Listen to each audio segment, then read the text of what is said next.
Hello everyone, welcome to my YouTube channel. তো সকাল সকাল চলে আসলাম নতুন একটা ভিডিওর সাথে। আজ গঙ্গা পুজো। নবদ্বীপে প্রায় প্রত্যেকটা ঘাটেই গঙ্গা মার পুজো হয়, মেলাও বসে। তো বাড়ির পাশেই আমাদের গঙ্গা পুজো। আমরা এখন গঙ্গা পুজো দেখতে এসেছি গঙ্গার ধারে। তারপরে আমরা চলে যাব মেলার দিকে। তো তোমাদের মেলায় গিয়ে সমস্ত কিছু দেখাবো। এখন গঙ্গা পুজোটা তোমরা দেখো।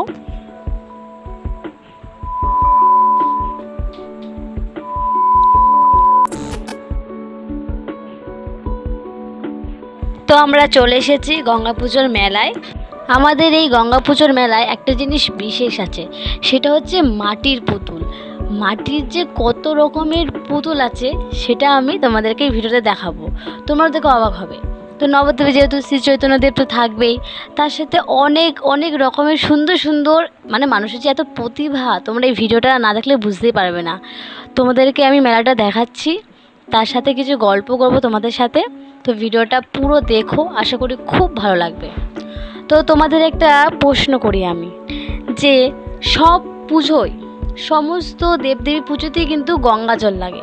এবার কেউ জানলে বলো তো, গঙ্গা পুজোতে কী জল ব্যবহার করা হয়? কেউ যদি জেনে থাকো অবশ্যই কমেন্ট করে বলো, না জানলেও কমেন্ট করো, আমি রিপ্লাই বলে দেবো। গঙ্গা ভারতের প্রধান নদী। এই নদী গঙ্গোত্রী হিমবাহর গোমুখ গুহা থেকেই উৎপত্তি হয়েছে। দীর্ঘতম নদী আমরা সকলেই জানি, তবে হিন্দুদের জন্য খুব পবিত্র এই গঙ্গা নদী। এই নদীর পাশে অনেক ধর্মীয় স্থান গড়ে উঠেছে। এই গঙ্গাতে একবার স্নান করলে সমস্ত পাপ ধুয়ে যায়। আমরা খুবই ভাগ্যবান যে গঙ্গা নদীর তীরে বসবাস করতে পারছি। তো তোমাদের আরেকটা কাহিনী বলবো গঙ্গা মাতার মর্তে আগমন নিয়ে। দেবী গঙ্গা কার কন্যা জানেন? পৌরাণিক মতে দেবী গঙ্গা পর্বতরাজ হিমালয়ের কন্যা। তিনি অভিশাপ প্রাপ্ত হন যে তাকে নদী রূপে প্রবাহিত হতে হবে। প্রথমে গঙ্গা ভগবান বিষ্ণুর চরণ ধৌত করে আকাশগঙ্গা মন্দাকিনী নামে স্বর্গেই প্রবাহিত ছিল। একবার সূর্যবংশীয় রাজা সাগর এক বিরাট অশ্বমেধ যজ্ঞের আয়োজন করেন। তিনি যদি এই যজ্ঞে সফল হন তাহলে অনেক দৈব শক্তি লাভে সক্ষম হবেন। এই জেনে দেবরাজ ইন্দ্র ঈর্ষান্বিত হয়ে পড়ে। তিনি এই যজ্ঞ বিফল করতে যজ্ঞের অশ্ব চুরি করে কপিল মুনির আশ্রমে রেখে আসেন। সগর আর পুত্রদের প্রেরণ করে খুঁজে বের করতে। সগর পুত্ররা অশ্বটি কপিল মুনির আশ্রমে খুঁজে পেয়ে কপিল মুনিকেই চোর ভাবতে শুরু করেন। তারপর ধ্যানে মগ্ন মুনি সব জানতে পেরে তিনি ক্রোধে সগর পুত্রদের ভস্ম করে দেয়। তো সগর রাজ্যের যজ্ঞ অসম্পূর্ণই থেকে যায়। এই সগর পুত্ররা মৃত্যুর পর অতৃপ্তই থেকে যায়। তো সগরের পৌত্র অংশুমান পরবর্তীতে পিতা ও পিতৃব্যাসের ব্যাপারে সব জানতে পেরে আশ্রমে গিয়ে ক্ষমা চান, তাদের মুক্তির উপায় বলতে বলে। তো কপিল মুনি জানায় যে যদি স্বর্গস্রোতা গঙ্গাকে তাদের ভস্মীভূত স্থানের উপর দিয়ে প্রবাহিত করা যায় তবেই তারা মুক্তি পাবে। অংশুমান ও তার পুত্ররা কেউই তপস্যা করে দেবী গঙ্গাকে তুষ্ট করতে পারেননি। এদের বংশধর দিলীপের পুত্র ভগীরথ বুদ্ধি করে ব্রহ্মা তপস্যা শুরু করেন। তপস্যায় ব্রহ্মদেব তুষ্ট হন। ভগীরথ তখন ব্রহ্মার থেকে গঙ্গাকে মর্তে প্রবাহিত করবার বর চান।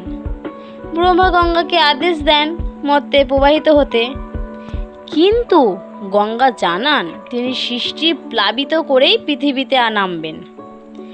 গঙ্গার গতি নিয়ন্ত্রণ করার জন্য ভগীরথ বুদ্ধি করে এরপর শিবের তপস্যা শুরু করেন। শিব সন্তুষ্ট হয়ে গঙ্গা ধারণের সম্মত হন। এবার গঙ্গার আরোহণের পালা। বিষ্ণুপদ ধৌত গঙ্গাকে ব্রহ্মা তার কমণ্ডলুতে ধারণ করলেন। আচ্ছা, তোমাদের ভিডিওটা কেমন লাগছে অবশ্যই কমেন্ট করে জানিও।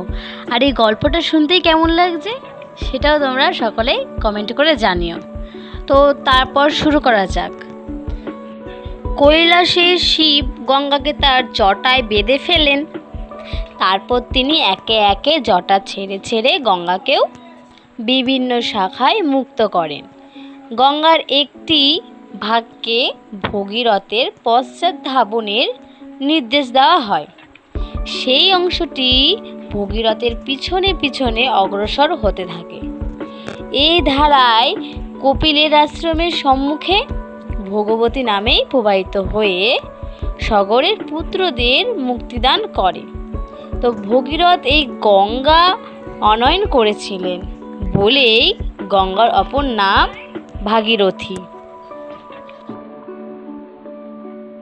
গঙ্গা মা মুক্তি প্রদায়িনী। বিষ্ণুর পদ ধৌত জল বিষ্ণুর চরণামিত, তাই অতি পবিত্র। গঙ্গা শঙ্কর মৌলি নির্বাসিনী, অর্থাৎ শিবের জটায় বাস। এর জন্য গঙ্গা পবিত্র। গঙ্গা বরপ্রাপ্ত যে, তার স্পর্শে সকল জীব উদ্ধার পাবে।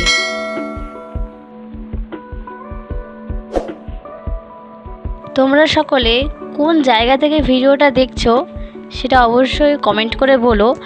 আর তোমরা কে কে নবদ্বীপ ধামে এসেছো এটাও কমেন্ট করে অবশ্যই জানিও। আর আমার চ্যানেলে সামনের সপ্তাহের মধ্যে আরেকটা বড় ভিডিও আসতে চলেছে। মায়াপুরে নতুন মন্দিরটা খুলেছে, সেই ভিডিওটা নিয়ে আসবো। তো তোমরা যে যে ভিডিওটা দেখতে চাও অবশ্যই আমার চ্যানেলটা সাবস্ক্রাইব করে অল বাটন টিপে আমার পাশে থেকো। আসলে তোমাদের ওই ভিডিওটা খুবই ভালো লাগবে। আর এই ভিডিওটা তোমাদের কেমন লাগছে অবশ্যই আমায় জানিও। এতক্ষণ ধরে তোমরা যা যা দেখলে প্রায় সবই মাটির তৈরি পুতুল। সত্যি খুব অপূর্ব এখানকার কুমোরদের হাতের কাজ। নবদ্বীপের গঙ্গা পুজোতে শিবা সঙ্গন, রানীর চড়া এবং ফাঁসিতলা ঘাটে নানা রকম মাটির পুতুলের মেলা বসে, সেটা অনেকেরই অজানা। একদিন এই মেলা, পুজো এবং ভাসান হয় এবং তার সঙ্গে সন্ধ্যাবেলায় নবদ্বীপ রানীর ঘাটে সন্ধ্যা আরতি হয়। তো গঙ্গা মায়ের আরতি হয়। তোমরা যদি কেউ দেখতে চাও ভিডিওতে কমেন্ট করে জানিও। তোমরা এই দিনে নবদ্বীপ ধামে এসে গঙ্গা পুজোর মেলা দর্শন করতে পারো। আর হ্যাঁ, গঙ্গা পুজোটা কোন সময় হয় তোমাদের সেটা বলে দিই। আষাঢ় মাসে বাংলার 1 তারিখেই প্রতি বছরই গঙ্গা পুজোটা হয়। তোমরা যদি কেউ আসতে চাও অবশ্যই এই দিনে এসে ঘুরে যেও, নবদ্বীপ ধাম দর্শন করে যেও, সকলেরই খুব ভালো লাগবে। তো অনেকক্ষণ ধরে তোমাদের সাথে অনেক কথা বললাম, অনেক কিছু শেয়ার করলাম, অনেক কিছু বললাম। তো এখন তোমাদের গঙ্গা মার দর্শন করিয়ে ভিডিওটা এখানেই শেষ করছি। নবদ্বীপের প্রত্যেকটা ঘাটই বাঁধিয়ে দেওয়া হয়েছে সরকার থেকে, প্রত্যেকটা ঘাট নতুন করে বাঁধানো হয়েছে। আর আমাদের এখানে একটু দুর্ঘটনাটা বেশি হয় গঙ্গায়। এর জন্য কোনো অনুষ্ঠান হলেই গঙ্গায় এরকম সুন্দর করে নেট ঠেট দিয়ে ঘেরা হয়, যাতে আর কোনো দুর্ঘটনা না হয়। তো ভিডিওটা আমরা এখানেই শেষ করব। আমরা এখন বাড়ির থেকে রওনা দিচ্ছি। আর যা গরম পড়েছে, আপনারাও বাড়িতে সুস্থ থাকবেন, সাবধানে থাকবেন, আর চ্যানেলটিকে সাবস্ক্রাইব করে আমাদের পাশে থাকবেন। আর খুব খুব খুব ভালোবাসা দেবেন। ভালো থাকুন, সুস্থ থাকুন। এখানেই ভিডিওটা শেষ করছি। Bye bye.